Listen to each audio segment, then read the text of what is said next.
அடுத்த ஆண்டு இந்தியா வருவதாக டொனால்ட் ட்ரம்ப் தெரிவித்துள்ளார். பிரதமர் மோடி ரஷ்யாவிடம் இருந்து எண்ணெய் வாங்குவதை நிறுத்திவிட்டார் என ட்ரம்ப் மீண்டும் தெரிவித்துள்ளார். ரஷ்யாவிடம் இருந்து கச்சா எண்ணெய் வாங்குவதன் மூலம் உக்ரைன் மீதான போரை இந்தியா மறைமுகமாக ஆதரித்து வருவதாக அமெரிக்கா தொடர்ந்து குற்றம் சாட்டி வருகிறது. இதற்கிடையில் இந்தியாவில் இருந்து இறக்குமதி செய்யப்படும் பொருட்களுக்கு 25% பரஸ்பர வரி விதிக்கப்படுவதாக அறிவித்த அமெரிக்க அதிபர் டொனால்ட் ட்ரம்ப் பின்னர் ரஷ்ய நாட்டில் இருந்து கச்சா எண்ணெய் வாங்குவதை காரணமாக காட்டி இந்தியா மீதான வரியை 50% உயர்த்தினார். இதனால் இந்தியா அமெரிக்கா இடையிலான பொருளாதார உறவுகளில் சிக்கல் ஏற்படும் சூழல் உருவானது. அதே சமயம் ரஷ்யாவிடம் இருந்து கச்சா எண்ணெய் கொள்முதலை படிப்படியாக நிறுத்துவோம் என பிரதமர் நரேந்திர மோடி தன்னிடம் உறுதி அளித்துள்ளதாக டொனால்ட் ட்ரம்ப் கூறி வருகிறார்.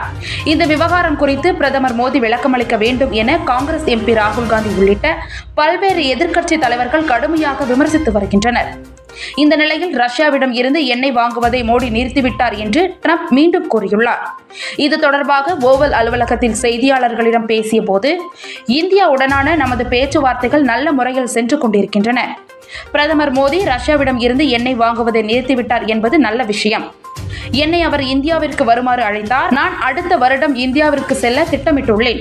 நான் முடிவுக்கு கொண்டு வந்த 8 போர்களில் 5 அல்லது 6 போர்கள் வரி விதிப்புகளால் முடிவுக்கு வந்தன.